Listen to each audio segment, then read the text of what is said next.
Ripple in preliminary talks with Australian Freight and Trade Alliance for future partnership. Paul Zalai, director of the Australian Freight and Trade Alliance FTA, disclosed the possibility of a future partnership with San Francisco-based fintech firm Ripple during an interview with TLG. The news comes at an opportune moment for Ripple, which has been looking to expand its global footprint, especially following a favorable outcome in its legal battle with the U.S. Securities and Exchange Commission (SEC). Meanwhile, the Australian Freight and Trade Alliance continues to be a dominant player in Australia's international supply chain sector, making this potential partnership one to watch. Zalai's initial skepticism and Ripple's legal challenges. Paul Zalai admitted his limited understanding of blockchain technology. However, he revealed that his son, more familiar with cryptocurrencies, had invested in Ripple's digital asset XRP. All this blockchain stuff, I don't get it. I admit it, but I am trying to understand. My 32-year-old son, who is a bit more savvy to all this stuff, bought some shares in Ripple and he doesn't gamble with his money easily, Zalai said.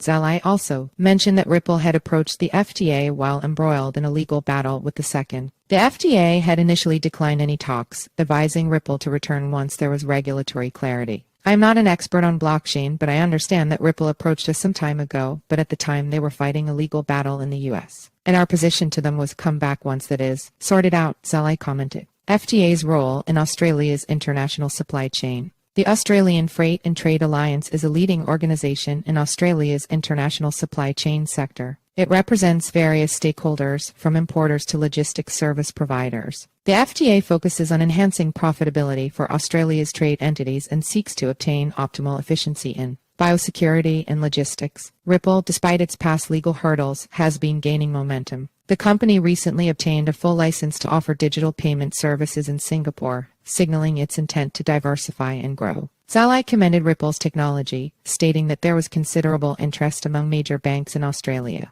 From what I can understand, they can generate real-time cross-border payments, and they seem to have a lot of checks and balances in place. At the briefing where I was at, there were a lot of representatives from major banks that were very interested in it, he said. The FTA director revealed that his organization would review Ripple's offerings and may look to promote their product to FTA members. While formalizing the partnership is still in the discussion stage, Zalai offered insights into the next steps. The group from Ripple came down and presented at the waterfront of Sydney Harbour. They were all Singapore-based. We will follow back with them. I think we will first do some information sessions, but we will let them engage with our members and our members can ask questions, and then we'll see where that goes, Zalai elaborated.